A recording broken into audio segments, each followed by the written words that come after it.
光与影33号远征队这款售价仅为$50的游戏，自从发布以来，非常罕见的不仅赢得了传统媒体的一致好评，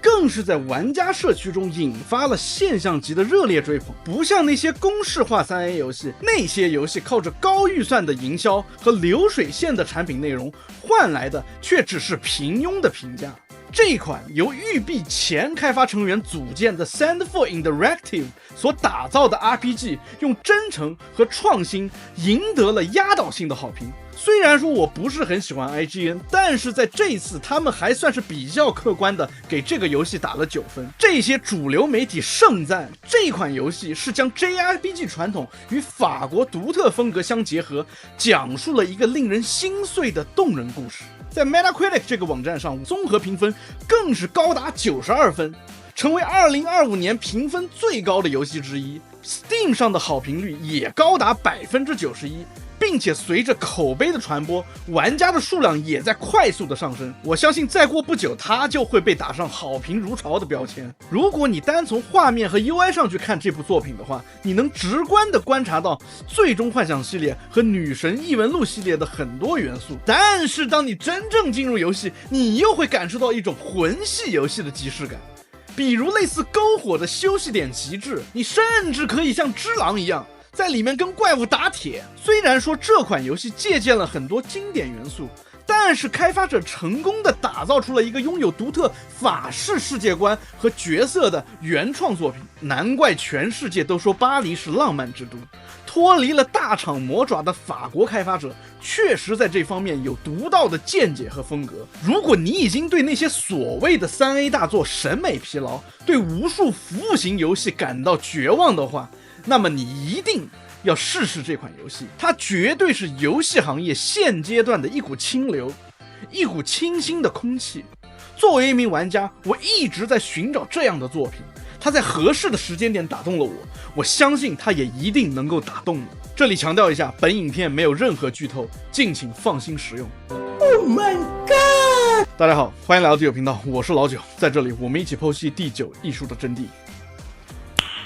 Nice。这个游戏是一个关于诅咒与抗争的故事。在这个被神秘力量支配的世界里，一个被称为惠姆的存在每年都会苏醒，在一块古老的石碑上刻下一个数字，而且这个数字正在逐年减少，而所有年龄与之相同或者是更大的人都会在瞬间化为灰烬。每一次数字的减少都意味着人类离灭亡又更近了一步。为了打破这一绝望的循环，人们组建了一支又一支远征队，试图击败惠姆，终结这场永无止境的噩梦。然而前面的队伍全部失败，他们的牺牲在某些绝望的人眼里看上去毫无意义。而如今这个数字变成了33，第33号远征队集结完毕，踏上了最后的征程。33号远征队的战斗系统可以说是一个集各家之大成的杰作，它巧妙地融合了多种经典与现代的设计理念，打造出一种既熟悉又新颖的战斗体验。一方面，它继承了传统回合制战斗的精髓，玩家在每一个回合都需要进行深思熟虑的策略部署，考虑敌我双方的行动顺序以及资源管理。这种走一步看3步的感觉，正是那种熟悉的 JRPG 的味道。另一方面，它又融入了类似只狼打铁式的高节奏反应机制，在关键时刻抓住时机进行格挡反击，将对敌人造成大量伤害。但是如果格挡失败，付出的代价也会非常的巨大。战斗中这种久违的让我全神贯注、肾上腺素飙升的感觉，完全不输黑魂系列。游戏还穿插了 QTE 元素，这个听上去老套的系统，其实还被开发者区分成了普通和完美2种按键结果。一旦完美按出，收益或者是伤害都会大大增加，将战斗的参与感再次拔高。在关键的节点，我需要在极短的时间内做出准确的判断和操作，才能打出华丽的连击或者是化险为夷。说实话，很多人听到这个游戏是回合制的战斗会被劝退，会认为这种回合制的战斗没有意思，尤其是年轻一代的玩家。但是这个游戏的机制不再让回合制战斗只是数值的对撞，仿佛动作游戏一样，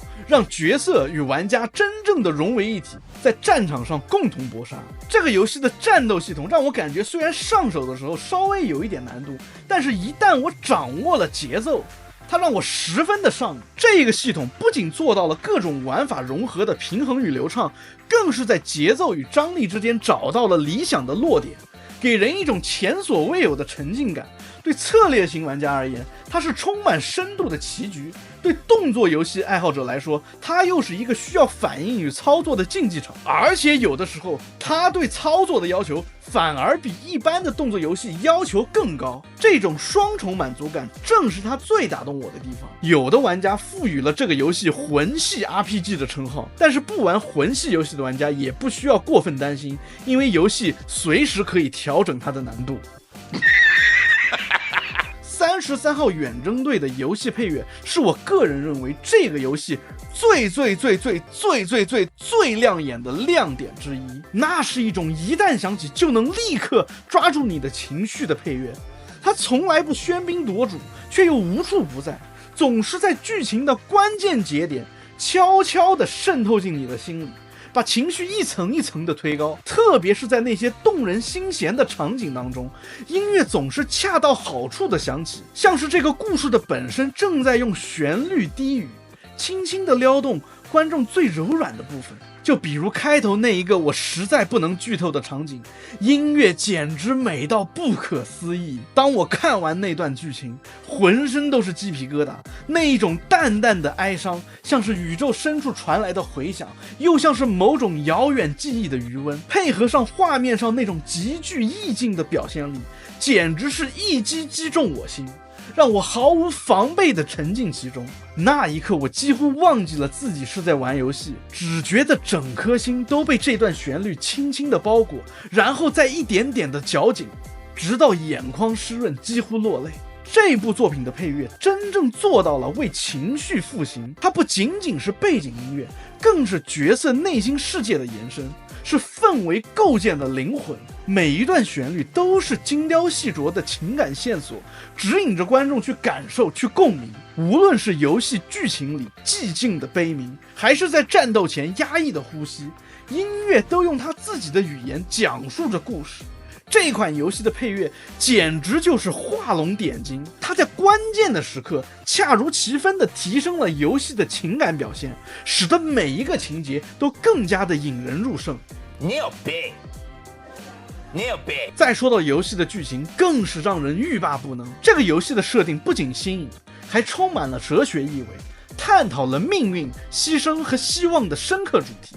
你会扮演主角古斯塔夫，带领第33号远征队对抗会姆，打破这个绝望的循环。游戏通过强烈的电影化叙事和出色的表演，将这些设定巧妙地呈现出来。当远征队踏上彼岸，就迎来当头一棒；当主角几乎放弃希望，又重新站了起来。这种剧情上的张力无处不在，而这支远征队的成员每一个都像是有血有肉的真实人物，而不是罐头 3A 游戏里面的那种常见的功能性 NPC。 就比如夜魔侠 Charlie Cox 配音的主角古斯塔夫，他的坚韧与隐忍让人感受到一个背负沉重过去的战士。另一位角色梅尔由博德之门3影星的配音演员 Jennifer English 配音，他的温柔与倔强为团队注入了更多情感的张力。这些角色的故事通过细腻的对话和选择逐渐展开，他们的过去和遗憾都会一次次的触碰你的心弦。相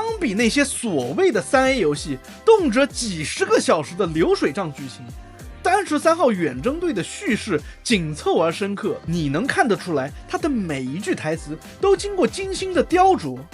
你游玩的每一个小时都不会觉得你是在浪费时间。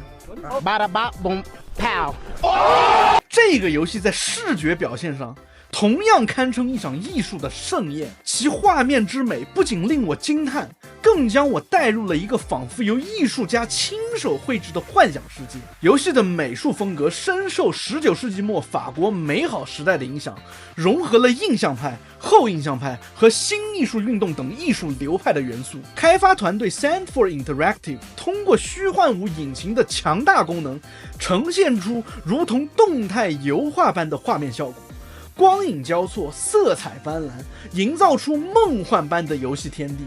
每一个场景都经过精心的设计，仿佛一幅精致的画作。从巴黎风情的街道到神秘魔幻的梦幻森林，每一处细节都展现出开发团队对美术的极致追求。游戏中的光影变化不仅增强了氛围感，更是赋予了场景以生命力，使玩家仿佛置身于一个活生生的艺术世界当中。不仅如此，游戏的角色设计也充满了艺术气息，人物的造型融合了现实与幻想，服饰细节丰富且非常考究，色彩搭配也十分的和谐，进一步的增强了游戏的艺术氛围。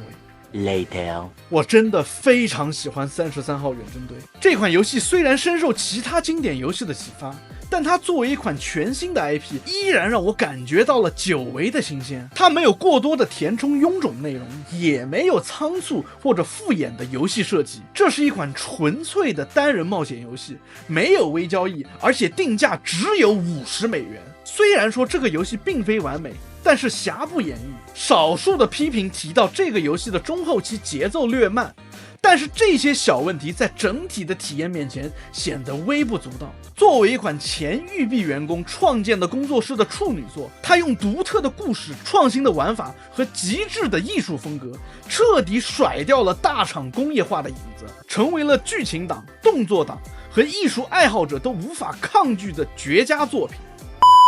Anyways， 欢迎收看地主频道，感谢大家的陪伴。如果你也有对33号远征队或者 Sandford 工作室的看法，欢迎在评论区分享，也别忘了订阅、关注、点赞、收藏。我们下期见 ，Peace。